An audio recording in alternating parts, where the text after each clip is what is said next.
شیر افسر صاحب کی والدہ مرحومہ خان افسر صاحب، طاہر اور طاہری کی دادی اماں مرحومہ، اور محمد سرور مرحوم کی زوجہ مرحومہ، ان پر آج یہ وقت آیا کہ آپ پر بھی آنا ہے، مجھ پر بھی آنا ہے، سب پر آنا ہے۔ جس کو اللہ تبارک و تعالیٰ نے روح بخشی ہے، ہر ذی روح نے یہ موت کا ذائقہ چکھنا ہے،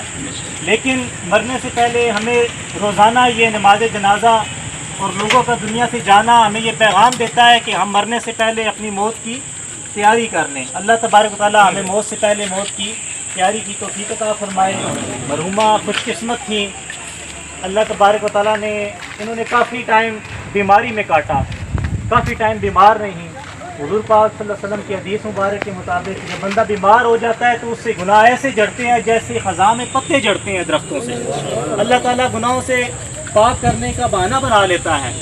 تو مرحومہ کافی عرصہ بیمار رہیں، ان کی بہو صاحبہ نے بڑی ان کی خدمت کی، اپنے شور کی بھی، ان کے شور شیر افسر صاحب آپ تو حیات ہے، اللہ تعالیٰ ان کو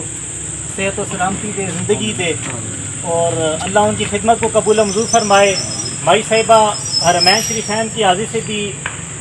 بامشرف ہوئی ہیں، قبلہ والد گرامی مفتی ابو طیب رفاقت علی حقانی صاحب، آپ نے آج وہاں حرم شریف میں دعا کی اور آپ پھر فرما رہے تھے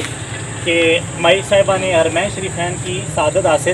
کی ہوئی ہے حاضری کی۔ اللہ تعالیٰ ہم سب کو بھی حرمین شریفین کی حاضری سے بار بار مشرف فرمائے، ہمیں سب کو موت سے پہلے موت کی توفیق، موت کی تیاری کرنے کی توفیق عطا فرمائے، مرحومہ کی بخشش و مغفرت فرمائے، ان کے پسماندگان کو اللہ تبارک و تعالیٰ سب جمیل عطا فرمائے۔ تمام حضرات صفیں درست ہو